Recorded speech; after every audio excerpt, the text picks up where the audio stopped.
ED पूरे देश में नोटिस जारी करती है, जिसको नोटिस मिलता है उसकी पैंट गीली हो जाती है। संजय सिंह ईडी को नोटिस जारी करते हैं और जब ईडी को नोटिस जारी करते हैं तो ईडी की पैंट गीली जाती है। मैं कोर्ट में जाके कहा कि संजय सिंह के खिलाफ हमारे पास कोई सबूत नहीं है, सिंह गलती से आ गया। वो कहते हैं ना, सत्य परेशान हो सकता है लेकिन पराजित नहीं, जिसकी झलक आज उस वक्त देखने को मिली जब सुप्रीम कोर्ट ने मोदी की सरकारी एजेंसियों की धज्जियां उड़ाते हुए आपके शेर को जमानत दे दी। लोकसभा चुनाव के बीच आई इस खबर ने राजनीतिक भूचाल ला दिया है। मोदी सरकार की सारी रणनीति पर अब पानी फिर गया है। जिस बारे में किसी ने सोचा भी नहीं था, वो फैसला आज सुप्रीम कोर्ट ने सुना दिया, जिसके बाद सोशल मीडिया पर भी खुशियां छाई हुई हैं। तो वहीं मोदी सरकार के चाटुकार पत्रकारों की रातों की नींद उड़ गई है। एक एक कर विपक्ष के नेताओं को जेल में ठूसने वाली सरकारी एजेंसी की आज ये हालत हो गई है कि वो सुप्रीम कोर्ट के सामने एक शब्द भी नहीं बोल सकी, जिसके बारे में आपको सब बताएंगे। लेकिन दोस्तों, उससे पहले आपको बता दें, आम आदमी पार्टी के राज्यसभा सांसद संजय सिंह को जमानत मिल गई है, जिसके बाद आप कार्यकर्ताओं का जोश जो है वो 7वें आसमान पर है। भले ही दिल्ली के सीएम अरविंद केजरीवाल जेल में बंद है, लेकिन संजय सिंह का बाहर आना बीजेपी के लिए किसी खतरे से कम नहीं है, क्योंकि जब जब संजय सिंह ने घायल शेर की तरह दहाड़ लगाई, उसने बीजेपी के सारे मंसूबों पर पानी फेरा है।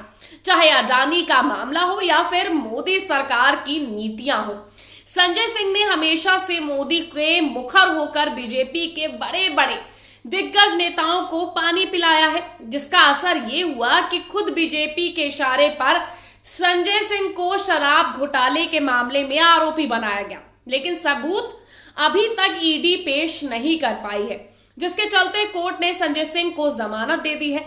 इस जमानत के बाद से बीजेपी के खेमे में मायूसी छा गई है।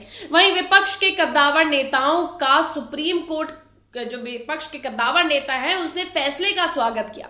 आपको बता दें, 31 मार्च को हुई लोकतंत्र बचाओ रैली के बाद से बीजेपी को एक के बाद एक करके बड़े झटके लगे हैं, जिसने चुनाव से पहले बीजेपी नेताओं की टेंशन को बढ़ा दिया है।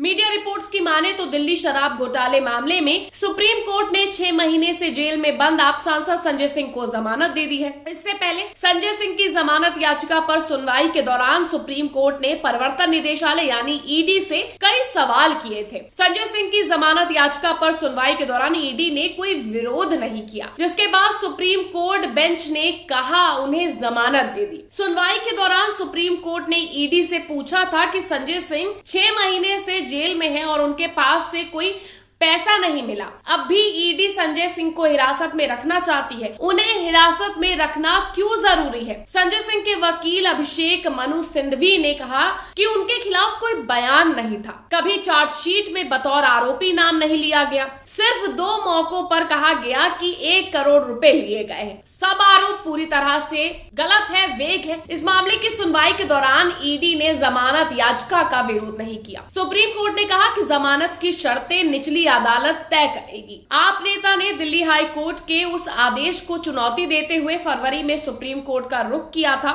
जिसने दिल्ली शराब घोटाले से संबंधित मनी लॉन्ड्रिंग मामले में उन्हें जमानत देने से इनकार कर दिया था। दिल्ली हाई कोर्ट ने 7 फरवरी को सिंह की जमानत याचिका खारिज कर दी थी, जो दिल्ली से राज्यसभा के लिए फिर से चुने गए हैं, लेकिन निचली अदालत को सुनवाई शुरू होने पर तेजी लाने का निर्देश दिया था। ईडी ने हाई कोर्ट में दावा किया था कि सिंह कथित घोटाले में एक प्रमुख साजिश करता है और उसे अपराध से 2 करोड़ रुपए की आय प्राप्त हुई है। वहीं संजय सिंह को जमानत मिलने के बाद आबिद साहब के एक शेर को आप नेता दिलीप पांडे ने ट्वीट करते हुए लिखा है कि जहां पहुंच के कदम डगमगाए हैं सबके, उसी मकाम से अब अपना रास्ता होगा। बता दें, संजय सिंह की जमानत के बाद से कार्यकर्ता गदगद हो उठे हैं।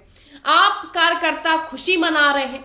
पिछले कई दिनों से निराश कार्यकर्ताओं में न्याय की एक बड़ी उम्मीद जगी है।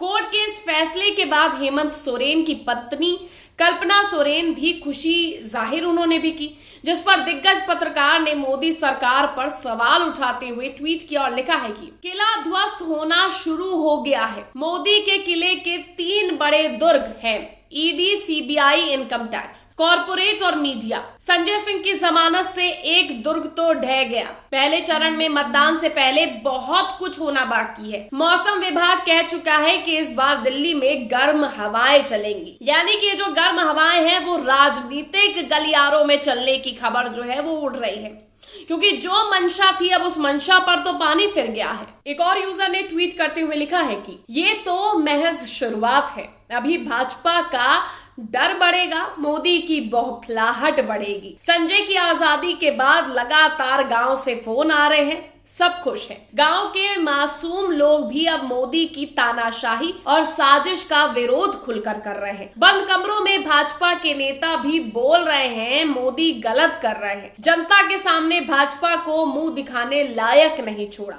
आगामी लोकसभा में भाजपा 200 सीट से नीचे सिमट जाएगी। यानी कि अब आप देख रहे हैं कि लोग किस तरह से बेबाकी से ट्वीट कर रहे हैं और सीधे तौर पर कह रहे हैं कि ये जो गिरफ्तारियां हुई हैं, जो ईडी, सीबीआई का जो भी इस्तेमाल किया जा रहा है, वो चुनाव में जीत नहीं मात देने के काम आएगा। एक और अन्य यूजर ने लिखा है कि आम आदमी पार्टी के राज्यसभा सांसद संजय सिंह हमेशा से मोदी सरकार पर कड़े प्रहार करने के लिए जाने जाते हैं। उन्होंने कभी भी डर की राजनीति नहीं की, ना ही कभी किसी से डरे। आज उन्हें सुप्रीम कोर्ट ने जमानत दे दी है। अभी देश में चुनाव का माहौल है और संजय सिंह बाहर होंगे। अब ये देखना रोचक होगा कि संजय सिंह राजनीतिक मंचों पर से बीजेपी पर किस प्रकार से हमलावर होते हैं, किस तरह से प्रहार करते हैं, अपने शब्दों के बाण कैसे चलाते हैं। एक और यूजर ने संजय सिंह को शेर बताते हुए लिखा है कि संजय सिंह वो शेर हैं जिसको तानाशाही सरकार भी ज्यादा दिन तक कैद नहीं कर सकी। आम आदमी पार्टी को बड़ी राहत, संजय सिंह को बेल मिली। ये शेर अब पहले से ज्यादा खतरनाक साबित होगा। यानी कि लोग ट्विटर पर पोस्ट कर रहे हैं, सोशल मीडिया के अलग प्लेटफॉर्म्स पर पोस्ट करते हुए संजय सिंह को शेर बता रहे हैं और वो सीधे तौर पर कह रहे हैं कि मोदी भी शेर को ज्यादा दिन तक कैद नहीं कर पाई। जिस तरह आज कोर्ट ने संजय सिंह को जमानत दी, उसके बाद बीजेपी की तो टेंशन बढ़ी हुई है, क्योंकि संजय सिंह एक जमीनी कार्यकर्ता के रूप में जाने जाते हैं और वो जब दहाड़ते हैं तो मोदी शाह भी परेशान हो जाते हैं, जिसकी झलक संसद में कई बार देखने को भी मिली है। लेकिन अब की बार तो वो घायल होकर आ रहे हैं। अब वो किस अंदाज में दहाड़ लगाकर बीजेपी की परेशानी को बढ़ाते हैं, ये देखने वाली बात होगी। लेकिन इस पूरे घटनाक्रम पर सबसे अहम जो है वो है आपकी राय। तो आपकी राय क्या है, कमेंट बॉक्स पे कमेंट करके जरूर बताइएगा। वीडियो को लाइक और शेयर करना और हमें सपोर्ट करना, चैनल को सब्सक्राइब करना मत भूलिएगा।